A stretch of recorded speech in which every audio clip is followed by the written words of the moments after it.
Hello everyone, welcome back to Commerce Institute. Hope you're doing well. So, as you know, we are discussing with a series of product planning for international market. And in this video, we will discuss about meaning of product planning, factors to be considered in designing product for foreign market and objective of product planning and development. So, let's get started without wasting any time. First of all, meaning of product development. कहते product development, the technical and financial feasibility of product are checked and then the product is physically developed. कि एक product की planning करने के बाद उसका seller जब उसको टेक्निकली और फाइनेंशियली स्टडी करता है कि क्या हम इस प्रोडक्ट को फिजिकली बना सकते हैं या नहीं, इसको फिजिकल फॉर्म दी जा सकती है या नहीं, तो उस प्रोसेस को हम क्या कहेंगे, प्रोडक्ट डेवलपमेंट। कि जब आपके प्रोडक्ट को एक फिजिकल रूप में डेवलप करने के लिए क्या किया जाता है, एनालाइज किया जाता है। Then in this decision is taken regarding various feature of product like colour, design, size, price, brand name, packaging etc। कि एक प्रोडक्ट को फिजिकल रूप देने के लिए उसका जो सेलर है उसके बारे में बहुत सारे डिसीजन लेता है। किन किन चीज़ों के बारे में डिसीजन लिए जाते हैं, which is colour, design, size, price, brand name और पैकेजिंग। कि उसकी पैकेजिंग किस तरीके की होगी, किस डिज़ाइन का आपका प्रोडक्ट होगा, उसका साइज़ क्या होगा, क्या उसको लार्ज साइज़ में बनाया जाएगा, स्मॉल साइज़ के उसको बनाया जाएगा, उसकी प्राइस क्या होगी, इन सभी चीज़ों के बारे में क्या किया जाता है, डिसीजन लिया जाता है। देन ओवरऑल प्रोडक्ट डेवलपमेंट के अंदर एक सेलर क्या देखता है कि क्या हम इन चीज़ों को फिजिकली बना सकते हैं नहीं, और जब हम इन चीज़ों को फिजिकल फॉर्म दे रहे हैं तो इन चीज़ों के बारे में यानी कि इन गुड या सर्विसेज के बारे में जो वेरियस डिसीजन है वो लिए जाते हैं।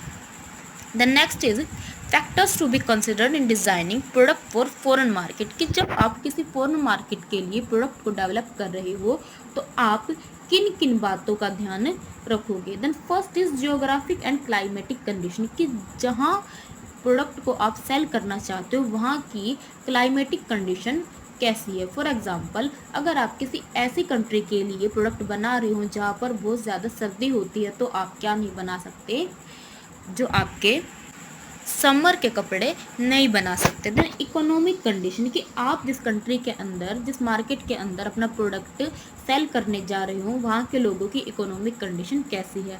अगर आप डेवलप्ड कंट्री के अंदर अपना प्रोडक्ट या सर्विसेज सेल कर रहे हो तो आप क्या करोगे, क्वालिटी बेस अपने प्रोडक्ट को रखोगे। लेकिन अगर आप डेवलपिंग कंट्री के लिए अपना प्रोडक्ट बना रहे हो तो आप क्या रखोगे, प्राइस बेस अपनी जो प्रोडक्ट या सर्विसेज है उसको रखोगे। Then government regulation. कि जिस कंट्री के लिए आप प्रोडक्ट बना रहे हो, जिस फॉरेन मार्केट के लिए आप प्रोडक्ट बना रहे हो, वहाँ की गवर्नमेंट उस पर्टिकुलर गुड या सर्विसेज के बारे में कैसे रूल या रेगुलेशन रखती है, उनकी पॉलिसी और उनके रूल और रेगुलेशन को ध्यान में रखकर ही उस प्रोडक्ट को क्या किया जाता है, बनाया जाता है। Then social and cultural factor. कि आपकी कंट्री के यानी कि जो आप फॉरेन मार्केट के अंदर प्रोडक्ट या सर्विसेज को सेल कर रहे हो वहाँ की जो सोशल और कल्चरल फैक्टर कैसे हैं, वहाँ लोगों की थिंकिंग कैसी है, उनका लिविंग स्टैंडर्ड कैसा है, उनका जो एजुकेशन लेवल है वो कैसा है, इन सभी चीज़ों के बारे में क्या किया जाता है, स्टडी किया जाता है। The next is consumer behaviour. कि आप जिस प्रोडक्ट या सर्विसेज को सेल करने जा रहे हो उस सर्विसेज या प्रोडक्ट को सेल करने वाले की कंज्यूमर बिहेवियर कैसा है। क्या आप ऐसे प्रोडक्ट को सेल करने जा रहे हो जो कि आपका लॉन्ग टर्म के लिए यूज़ होता है, या ऐसे प्रोडक्ट को सेल करने जा रहे हो जो कि FMCG की कैटेगरी में आता है।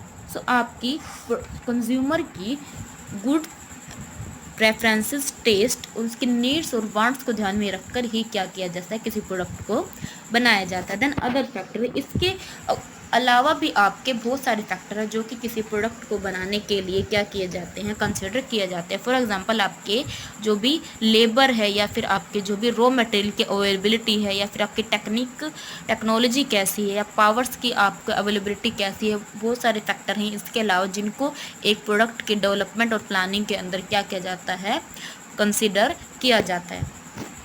The next is objective of product planning and development. की एक सेलर, एक प्रोड्यूसर, एक मैन्युफैक्चरर किसी प्रोडक्ट के लिए प्लानिंग और डेवलपमेंट क्यों करता है। Then first is to meet to meet consumer need, कि कंज्यूमर की नीड को सेटिस्फाई करने के लिए क्या किया जाता है, प्रोडक्ट की प्लानिंग और डेवलपमेंट की जाती है कि क्या प्रोडक्ट आपके कंज्यूमर की नीड या वांट्स को सेटिस्फाई करने के लिए कैपेबल है या नहीं है। देन टू इंक्रीज सेल, कि सेल को इंक्रीज करने के लिए अगर आपका प्रोडक्ट कंज्यूमर की नीड या वांट को सेटिस्फाई करेगा तो ही आप क्या कर सकते हो, अपनी सेल को इंक्रीज कर सकते हो। Then ensure long term survival, कि आपका प्रोडक्ट अगर कंज्यूमर की नीड या वांट्स को सेटिस्फाई करता है और आपकी क्या है टेक्नोलॉजी इतनी अच्छी है कि क्या आप कर सकते हो अपने डिमांड को कॉन्टिन्यूसली बनाए रख सकते हो, तो इससे क्या कर सकते हो, आप लॉन्ग टर्म के लिए survival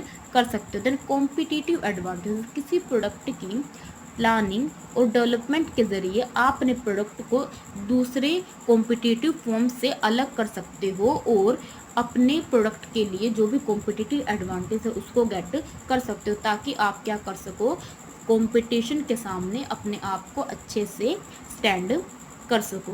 then to design effective marketing strategy, कि अगर आपको अपने प्रोडक्ट के बारे में अच्छे से नॉलेज होगी और क्या कर सकते हो, आप अपने प्रोडक्ट से रिलेटेड आपने कोई प्राइस या फिर ब्रांडिंग, लेबलिंग, पैकेजिंग या फिर आफ्टर सेल सर्विसेज के लिए कोई भी स्ट्रैटेजी बनाई है तो आप क्या कर सकते हो, उनका इफेक्टिवली यूज़ कर सकते हो। आप अपने प्रोडक्ट के प्लानिंग और डेवलपमेंट के अंदर ही क्या कर सकते हो, इन सभी स्ट्रैटेजी को फॉर्मुलेट करते हो। टू इन्हेंस प्रॉफिटेबिलिटी, की प्रॉफिटेबिलिटी को इन्हेंस करने के लिए अपने गुड या सर्विसेज को ज़्यादा से ज़्यादा सेल करके उनके लिए मार्केट शेयर गेट करके आप क्या करते हो, प्रॉफिट को इन्हेंस करने की कोशिश करते हो। और ये सभी किसके थ्रू किया जाता है, प्रोडक्ट प्लानिंग और डेवलपमेंट के थ्रू किया जाता है। Then fulfilment of social responsibility, कि आप अपनी सोशल रिस्पॉन्सिबिलिटी को फिल करने के लिए भी प्रोडक्ट प्लानिंग और डेवलपमेंट करते हो। अपने प्रॉफिट के साथ साथ कंपनी ये देखती है कि जो भी प्रोडक्ट बनाया जा रहा है उसकी जो प्राइस है और जो क्वालिटी है वो कंज्यूमर के रिलेटिव में सूटेबल है या नहीं है, और जो भी उनको प्रोडक्ट ऑफर किया जा रहा है क्या वो उनकी नीड या वांट्स को सेटिस्फाई करने के लिए कैपेबल है या नहीं है। The next is to ensure better utilisation of resources, कि रिसोर्सेज के बेटर यूटिलाइजेशन के लिए हम क्या करते हैं, प्रोडक्ट की प्लानिंग और डेवलपमेंट करते हैं। अगर किसी प्रोड्यूसर ने, किसी मैन्युफैक्चरर ने पहले से अपने प्रोडक्ट की प्लानिंग और डेवलपमेंट नहीं की है तो क्या नहीं कर पाएगा, वो अपने काम को अच्छे से पूरा नहीं कर पाएगा और रिसोर्सेज को क्या करेगा, अच्छे से यूज़ नहीं कर पाएगा। तो अपने रिसोर्सेज के बेटर यूटिलाइजेशन के लिए क्या किया जाना चाहिए, एक सेलर या मैन्युफैक्चरर के द्वारा प्रोडक्ट प्लानिंग और डेवलपमेंट किए जाने चाहिए। So this is all about today's topic and आज की वीडियो में डिस्कस किया गया meaning of product development and factors to be considered in product for foreign market and objective of product planning and development. So this is all about today's topic and I hope this is clear. So thank you for watching the video.